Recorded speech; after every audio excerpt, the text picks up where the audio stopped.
Okay, so we've gone over the basic terminology for medical insurance, and again, I'm trying to keep things fairly simple and not do too detailed. There's all kinds of different side paths we can take. We start talking about out of pocket and where things go and all that stuff. So I'm just going to again keep it simple. I'm going to go through a couple questions here, and as part of this presentation, I want to especially want to include this slide number 4. You're going to be using this as a reference, and as I go through these various problems, I'm going to be going back to this processing for calculating the out-of-pocket maximum. And if you're wondering, like, how is this ever going to affect me? Why is this important? All that kind of thing. You will care when it's your money, because medical expenses can wipe your finances out very quickly, no matter how much you've saved, how much you've put in retirement. You've been very diligent. Don't have any debt, for example. But this is the kind of thing that can shipwreck your finances in a hurry if you don't know how much is coming out of your pocket. All right? So I'm going to go through these various scenarios. I'm going to look over here, and I realize my text is kind of small, and I'm going to give you a copy of this presentation so you can look at it a little bit more larger text. But here I have this presentation example of LeBron has health insurance coverage through his employer. He has a $500 deductible, a copay of $30, hospital coinsurance of $20.80. His maximum out of pocket is $3,000. He was injured at home, spent 3 days in the hospital. The total cost of his care was $38,500. How much is the coinsurance calculation? How does the deductible fit in? How much will LeBron have to pay? All right. So I want to walk through this slide process for calculating out of pocket for this particular question. So our first question is, has the out of pocket maximum been reached? Well, this seems to be the first case of him seeing anyone medically related for the year. So we're assuming he spent zero money on any out of pocket costs with his insurance plan this year. So we're going to say no. We assume that he has nothing remaining. How much of the annual deductible remains? Well, it says he has a deductible of $500. And again, deductible is the amount that you pay before insurance kicks in this case, health insurance. So if he has a $500 deductible and he has not spent any money this year, we're going to assume that he has $500 left on his deductible. So that needs to be used up first. Okay, what kind of service was this provided as? Was it hospital? Was it doctor? Well, it looks like he was inpatient in the hospital for 3 days. And that's very expensive when you're in the hospital for a couple days. So it's hospital. Verified that. It's not doctor, so I'm just going to come down here. I'm just going to wipe this piece out and not worry about the doctor piece. And it says, if hospital, apply remaining deductible. Okay. So deductible, I'll say apply deductible. I'm just going to shorten that. Our bill was $38,500. How much remaining deductible was there? Well, he still has that entire $500 that he has to pay first before insurance kicks in. So if we subtract the deductible, remaining deductible, there's still $38,000 on that bill. Okay?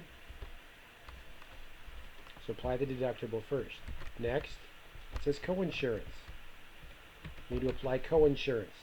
Coinsurance is $20.80. Now don't get confused with auto insurance here. Just separate this out. When it says $20.80, that means we pay 20% of the bill. Insurance company pays 80% of the bill after we apply the deductible. Okay? So 20% of this remainder after the deductible is applied is what LeBron's going to have to come up with. So 20% or 0.2, converting a percentage to a decimal, times that remainder, 38,000, is going to equal, yeah, you can get your calculators out. I'm pretty sure that's $7,600, all right? Or 1/5 of $38,000. So I took his coinsurance. So LeBron's responsible for the deductible, $500, plus coinsurance that applies of $7,600. So total is that initial $500 deductible plus the $7,600 coinsurance equals $8,100. I'll get it right here eventually. All right. However, what's his out-of-pocket maximum? Yeah, that's greater than the $8,100 is greater than his out-of-pocket maximum, which is the worst possible thing that could happen for the year, is $3,000. So because the total of the deductible plus the coinsurance is $8,100, is greater than $3,000. LeBron, I'll get it right eventually here. LeBron pays I'm probably going to run out of room here. $3,000. Oh, I did run out of room. You get the picture though, don't you? LeBron pays $3,000. There we go. All right. Okay. And I'll move on to the next one here. Okay, next we have Stephanie. She has health insurance coverage through her workplace. She has a $300 deductible, copay of $30, no mention of coinsurance. Her maximum out of pocket is $3,000, same as LeBron. She went to see her doctor when she thought she had bronchitis. It sounds like me about a month ago. The doctor billed her $175 for the visit. How does the copay work? How much will she have to pay out of pocket? What if Stephanie had an FSA set up? Again, reminder, FSA from our terminology is flexible spending account. All right. So let's go up here to ask our questions. First of all, has out-of-pocket maximum been reached? Again, we're assuming that Stephanie has not paid anything so far this year. So no, she spent zero on her out-of-pocket. How much of the annual deductible remains? She has a $300 deductible. She hasn't spent any of it yet. So I'm going to assume that she has $300 left on her deductible. So she has to pay that first before insurance kicks in. Is it a doctor where a copay applies, or a hospital where coinsurance applies? Well, I think we can all agree that that is a doctor situation. She didn't go into the hospital. It was outpatient or just visiting a doctor. So I'm going to just come down here and delete all this stuff down here. All right. And maybe give myself a little bit more room. I'm going to pause this. Okay. So if doctor, apply copay. Well, the bill was $175, right? So bill $175. It's the original bill, minus my copay of $30. And again, the copay, have you ever been to your parents to the clinic? That's where they give you that little tablet thing and they hand it to you at the end. You swipe and it says your copay today for this doctor's visit is $30. You pay that at the time of service. All right. So we apply the copay, and what's left is $145. Okay. Step one. So we paid $30. By the way, the copay does not apply to the deductible, in case you're wondering. Okay. So next it says remainder billed is either a remaining deductible or balance due less copay. Okay. Well, we have remainder equals 145, right? Deductible that remains up there is $300. So clinic, this is a clinic / doctor will send bill for the entire $145 left. She paid $30 at the time of the service. She's going to get their service, walk out the door, and later on they're going to send her a bill for $145. All right? So she ends up having to pay for the entire thing because it's all less than $145 is less than her deductible after that copay is applied. How would she apply the FSA, the flexible spending account? Again, flexible spending account. Money's taken out of my paycheck on a monthly, semi-monthly or bi-weekly basis. It's put out into a third-party fund that I can draw money for medical expenses from. So they give you a debit card. So at the time of going into the doctor, I could swipe that debit card and pay that $30 copay, and that money then would be taken out of my flexible spending account. Then when they send me the bill, I could maybe either go online or send a return. Usually I have a payment slip that goes with it, and at that time I could put my credit card number on there, and they would apply that credit card, or I could pay it in person with my not my credit card, but my debit card from the flexible spending company, the third party company, and that money would be drawn from my flexible spending account. And again, the reason I play that shell game with the flexible spending account is that all that money is taken out of my paycheck and sent to that third party administrator for me to draw from my medical expenses from. All that money taken out of my paycheck is tax free. However, the catch is at the end of the year, if you don't use it, you'll lose it. Okay, so here we have Stephanie, second situation. She has $145 now paid towards her deductible, which we worked out in the previous situation. She has a $300 annual deductible, copay of $30, maximum out of pocket of $3,000. Had to go in the walk-in clinic for a possible sprained ankle and is billed $200. All right. How much is the copay? How much more will she get billed for? How can she use her FSA account?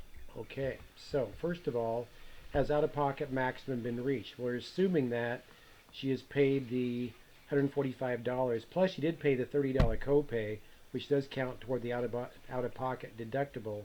So she's paid a total of $175 for the year, and her out-of-pocket maximum is $3,000. So obviously, the out-of-pocket maximum has not been reached. Now that's important because if you reach your out-of-pocket maximum, you are done spending money for the year. You don't have to pay any more copays, any more co-insurance, any more deductibles, anything. Your out-of-pocket maximum has been reached. You spend no more. This was a situation I ran into in 2015 after a lengthy hospital stay, and I kept having physical therapy, and I just told them, hey, I hit my out-of-pocket maximum. I don't have to pay you a copay anymore. They said, okay, great. So how much of the annual deductible remains? Well, her deductible is $300, and deductible is $300. She's spent $145 the previous situation, so she has $155 left on her deductible. Is it a doctor or a copay? Well, I'm pretty sure you can see that is, a doctor or a hospital. That is a doctor situation. She went into the clinic, didn't stay in the hospital. I'm going to get rid of that. Okay. So, if a doctor, apply the copay. All right, so we have the original bill. The original bill of $200, correct?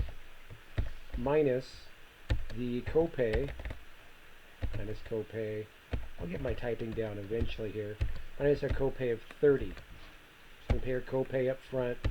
She has $170 left on the bill after applying the copay. All right? Okay, well, she has a remainder of $170, the bill. How does that compare to our remaining copay? We only have remaining deductible. Remaining deductible is $155.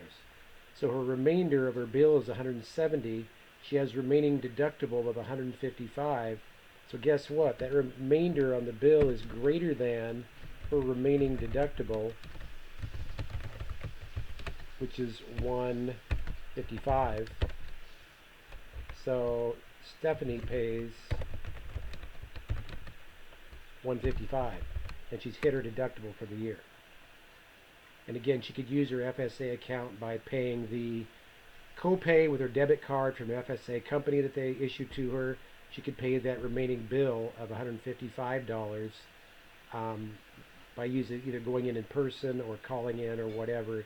She could use her debit card and pull money out of her FSA account.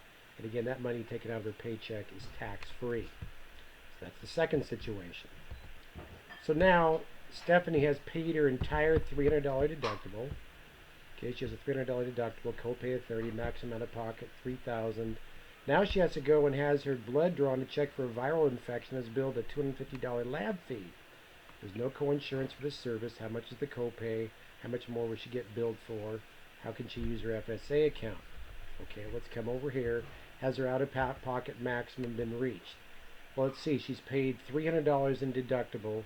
She's paid 2 copays of $30, so she's paid a total of $360, which is way less than her out-of-pocket maximum. So no, her out-of-pocket maximum has not been reached. How much of the deductible remains? Well, she paid what, $155 on the first bill, $145 on the second bill. So actually, there is zero that remains on her deductible. She's used all $300 of it. Goes in for a viral infection. I think we can agree that is a doctor situation. All right. Because she has, I'm going to delete the hospital part down here. Because we are looking at a non-hospital situation here. Whoa, what's going on here? I don't know what's going on. That is a typo and a half. Remaining deductible, backspace. There we go. All right. Well, that was interesting, wasn't it? Okay. So, doctor situation, apply the remaining deductible. So, our bill is $250. I'm going to put bill is $250 minus my copay. Still going to swipe because I haven't hit my out-of-pocket maximum yet. Still have to pay my copay. Again, copay does not apply to deductible. So my remainder on my bill is going to be $220. Okay. Remainder bill is either A, remaining deductible, well, I have 0 remaining deductible, or balance due less copay. All right. Well, actually, I don't have anything less due. So, because my remaining deductible is 0, that's how much is left to pay is 0. So, Stephanie has to pay 0 more. She just paid copay. That's all she would have to do, this particular doctor bill. So once you hit that deductible and you've reached and you've paid all that out before insurance kicks in, if they're asking for a $30 copay for the rest of the year, that's all Stephanie would have to pay for doctor services. We're not talking about co-insurance or anything like that yet, just doctor services. She would just have to do a copay of $30. Okay, so now we get to the last situation here. Stephanie got to the end of the year, December 31, and she had planned to have $2,000 taken out of her paycheck for flexible spending. So every pay period, her employer has been taking that money out of her paycheck, $2,000 for the year, however much per month, however much per pay period, sending it out to that third-party flexible spending administrator, and she's been drawing money out of it. When she gets to the end of the year, December 31, and she's only used $1,800. Now that's $2,000 taken out of her paycheck that is tax-free. That's the good news. But again, the downside of a flexible spending account in FSA is it's use it or lose it. So if you get to the end of the year and you haven't used all that money, it's gone. Now what you can do in the last week, and you're like, what do I do? What do I do? I got this extra money. You could go spend it on, for example, you could go spend it on eye care, or you could buy certain prescriptions if you needed them, something like that. But if you don't use it by the end of the year, that money is gone. Alrighty, so I'm going to turn you loose here. I have some examples out in Google Classroom, health insurance scenarios that I want you to work on. I want to see how you do with that and to kind of practice what you've learned here about out-of-pocket and medical and going to the hospital or the doctor. And I hope these terms are starting to gel a little bit in your mind. And sorry for all my weird typing and stuff, but I think this has been kind of fun. Take care. Bye.